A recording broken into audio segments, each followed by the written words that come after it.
Assalamualaikum warahmatullahi wabarakatuh. Nama saya Pres Prasetyo Bagus dari kelas 11C. Di sini saya akan menjelaskan tentang hubungan Laksamana Cheng Ho dengan lampu. Oke, yang pertama, Cheng Ho atau yang bisa disebut Zheng He adalah seorang laksamana yang berasal dari Tiongkok dan hidup pada zaman dinasti Ming. Dan di sini ia pernah melakukan pelayaran besar sebanyak 7 kali dengan armadanya, dari mulai Asia Tenggara hingga ke Afrika Timur. Cheng Ho lahir pada 23 September 1371 di Yunnan, Tiongkok. Cheng Ho berasal dari suku Huidan dan Cheng Ho juga adalah seorang Muslim. Ia dilahirkan dari marga MH atau Muhammad. Saat kecil, Cheng Ho menggunakan namanya yaitu Mang He. Dan Cheng Ho dan anak-anak lainnya juga pernah menjadi tawanan karena pada saat itu pasukan dari dinasti Ming menyerang daerahnya. Kemudian anak-anak itu dibawa ke satu daerah bernama Nanjing. Dan parahnya lagi, anak-anak itu beserta Cheng Ho juga dikebiri, yang membuat mereka tidak bisa mendapatkan keturunan lagi. Lalu, sejak saat itu, Cheng Ho juga dijadikan sebagai pelayan anak kaisar pertama dinasti Ming, yaitu Zhu Yuanzhang. Anak kaisar Zhu Yuanzhang bernama Zhu De. Dari saat itu, Zhu De sering didampingi Cheng Ho dalam berbagai peperangan.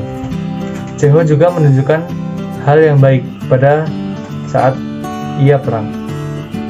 Ketika Zhu De menjadi kaisar, ia memberi tugas Cheng Ho untuk menjadi laksamana yang membawa armada terbesar Tiongkok dalam ekspedisi jarak jauh ke Samudra Hindia. Dan terdapat berbagai tujuan dari pelayaran ini. Salah satunya diplomasi hibah, mengembangkan perdagangan, menjalin persahabatan antar negeri, dan yang terpenting adalah menyebarkan agama Islam.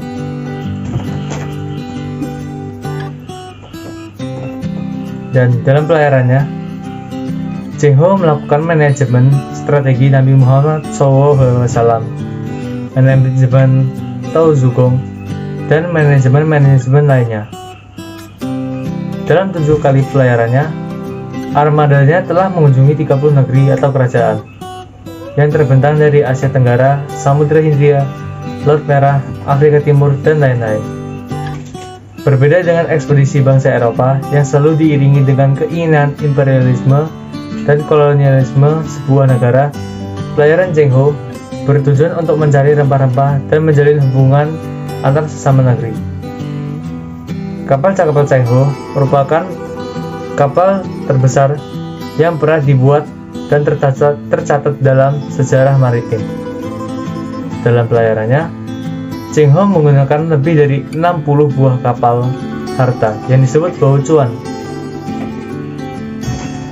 Dan bau cuan ini ukurannya super duper besarnya, yaitu masing-masing dengan panjang 120 meter dan bagian terlebarnya yaitu 50 meter dengan 9 tiang layar dan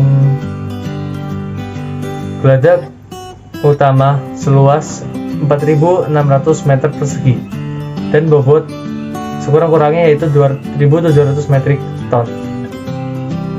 Dan dari segi ukuran, kapal ini juga lebih besar berlipat-lipat dari 4 kapal terbesar Vasco da Gama.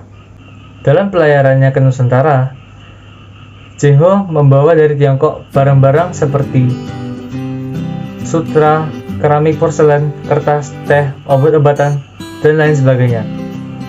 Sedangkan dari Nusantara, ia membawa berbagai hasil bumi, antara lain rempah-rempah, kemenyan, kapuk, belerang, kayu cendana, sarang burung, dan lain-lain.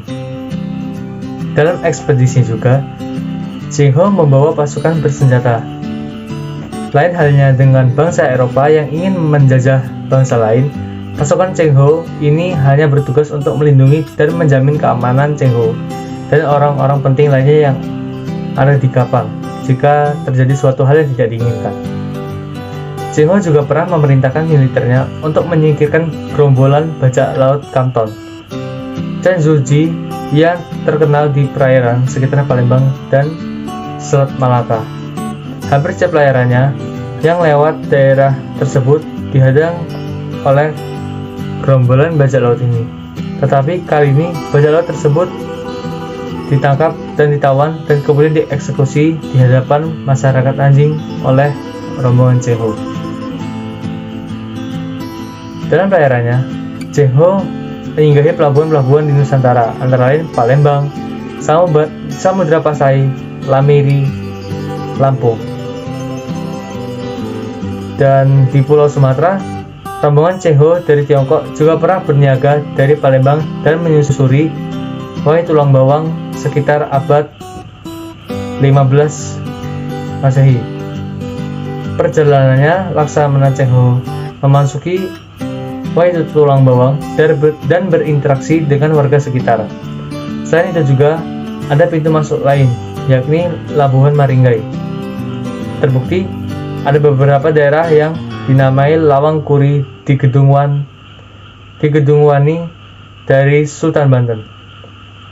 Sedangkan di Pulau Jawa, antara lain Cirebon, Semarang, Tuban, Gresik, dan lain-lain. Banyak peninggalan Cheng Ho yang masih ada hingga saat ini, seperti genta di Museum Banda Aceh, piring keramik bertuliskan ayat kursi di Keraton Kasupuhan Cirebon, dan beberapa kelenteng terkenal seperti Sampokong. Cheng Ho juga berperan penting dalam pengetahuan kelautan seperti teknik navigasi yang bermutu tinggi dan tindakannya di dunia pada saat itu. Dari pelayaran-pelayarannya dihasilkan 24 peta-peta pelayaran yang diterbitkan dalam buku berjudul Peta Pelayaran untuk Menuju Negeri-Negeri Asing dan berangkat dari Pelabuhan Sungai Naga. Peta-peta ini berisi pokok-pokok penting mengenai pelayaran. Di dalam buku-buku ini juga, Cheng Ho menyebutkan sedikitnya 40 nama lokasi perairan di sekitar Malaka, serta nama-nama pulau yang telah ia kunjungi. Dalam hal pelayaran, Cheng Ho berhasil mengaitkan jalur laut dengan jalur perdagangan tradisional lewat daratanya yang dikenal sebagai jalur sutra. Dalam ekspedisinya, Cheng Ho juga dibantu oleh Ma Huan, seorang cendekiawan muslimnya yang pintar berbahasa Arab sekaligus penerjemah.